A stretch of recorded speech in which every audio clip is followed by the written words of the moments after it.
Puji Tuhan, saudara-saudari yang dikasih Tuhan, salam kasih Kristus untuk setiap kita, para pendengar yang selalu rindu diberkati oleh kebenaran firman Tuhan.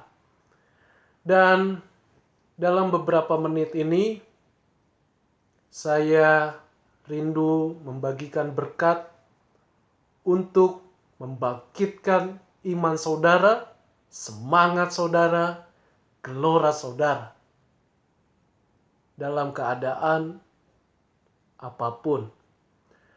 Dan tema saya atau yang kita mau bahas yaitu mengenai terkadang Tuhan, tanda kutip, sengaja telah membiarkan mereka yang membenci, yang menyakiti hati kita.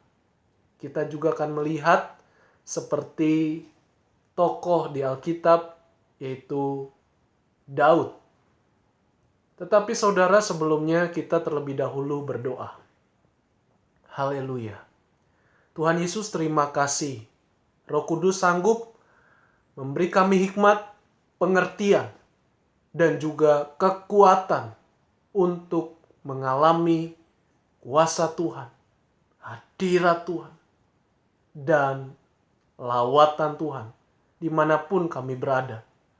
Di dalam Yesus selalu ada kemenangan, selalu ada pengampunan, dan kasih Tuhan tercurah bagi orang-orang yang sungguh-sungguh mengandalkan Tuhan. Terima kasih Tuhan Yesus, dalam nama Yesus. Roh Kudus, berbicaralah bagi kami, berfirmanlah bagi kami, agar firman-Mu itulah yang meneguhkan hati percaya kami. Haleluya. Amin. Saudara yang dikasih Tuhan, terkadang Tuhan sepertinya dengan sengaja telah membiarkan mereka atau orang-orang di sekitar kita yang membenci atau menyakiti hati kita, hanya agar mereka tahu bahwa tak ada, sekali lagi, bahwa tak ada yang mampu untuk menjatuhkan diri kita. Karena Dia membela kita. Sekalipun kita tidak bisa melihat Tuhan atau cara kerja Tuhan, tetapi saudara sadarilah, ada waktunya Dia pasti bela kita. Dan saya akan bacakan dalam kitab Mazmur pasal 13 ayat 1 dikatakan untuk pemimpin biduan Mazmur Daud. Berapa lama lagi Tuhan kau lupakan aku terus menerus? Berapa lama lagi kau sembunyikan wajah-Mu terhadap aku?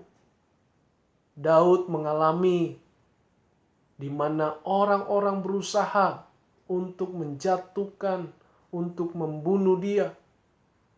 Tetapi satu hal kehebatan Daud adalah dia mengadu kepada Tuhan. Dia berseru kepada Tuhan.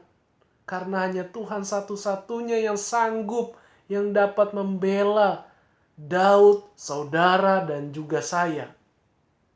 Jadi saudara jangan berhenti. Sekalipun kelihatannya Tuhan diam, sekalipun kelihatannya Tuhan sengaja membiarkan kita, tetapi sesungguhnya Dia telah mempersiapkan caranya yang ajaib. Dia telah mempersiapkan untuk membela kita, sehingga nanti kita akan muncul seperti emas yang murni, emas yang mahal harganya. Artinya bahwa kualitas kita sudah teruji, kehidupan kita sudah diuji. Jadi tetap sabar, tenang, percayalah bahwa segala sesuatu indah pada waktunya. Selama iman kita tetap teguh di dalam Kristus. Dikatakan bahwa berapa lama lagi Tuhan kau lupakan aku terus menerus.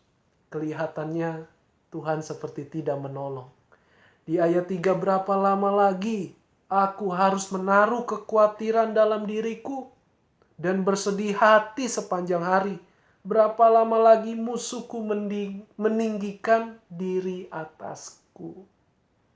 Ya, betapa amat sedih, betapa amat yang dialami oleh Daud sendiri.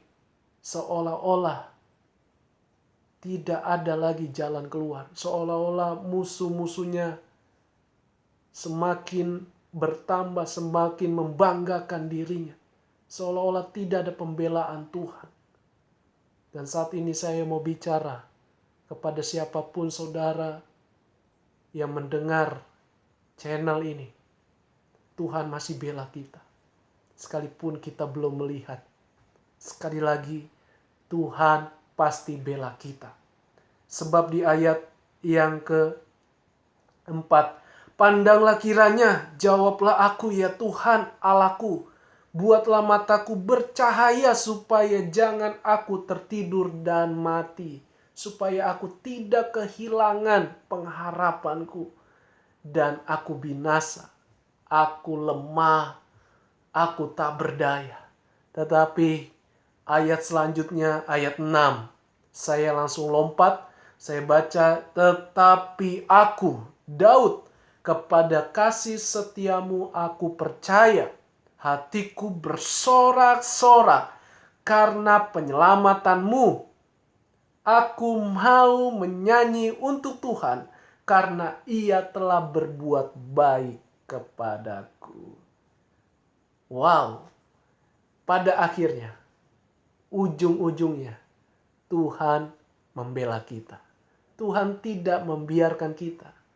Tuhan tidak sengaja membiarkan kita berjumpa dengan orang-orang yang benci kita, yang memusuhi kita, yang menyakiti hati kita, supaya kita menjadi pribadi yang tangguh, sehingga tidak ada satupun yang dapat menjatuhkan saudara dan saya.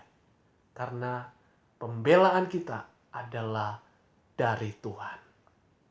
Dia pasti bela kita dengan cara yang ajaib. Sebab jelas berkata, kasih setiamu aku percaya. Dan aku menyanyikan untuk Tuhan saja. Ada rasa syukur, ada rasa sorak-sorak kemenangan. Dan kita hanya bermegah di dalam Tuhan Yesus. Jadi tetap ingat, Tuhan tidak membiarkan kita. Dia pasti punya cara untuk menolong saudara dan saya. Tuhan Yesus memberkati kita semua. Selalu andalkan Tuhan. Jangan kecil hati, jangan selalu bersedih. Tuhan pasti mengasihi kita. Indah segala sesuatu yang terjadi atas kita. Ini doa saya. Semangat selalu. Dan percayalah, Dia tetap mengasihi kita. Haleluya. Tuhan Yesus memberkati.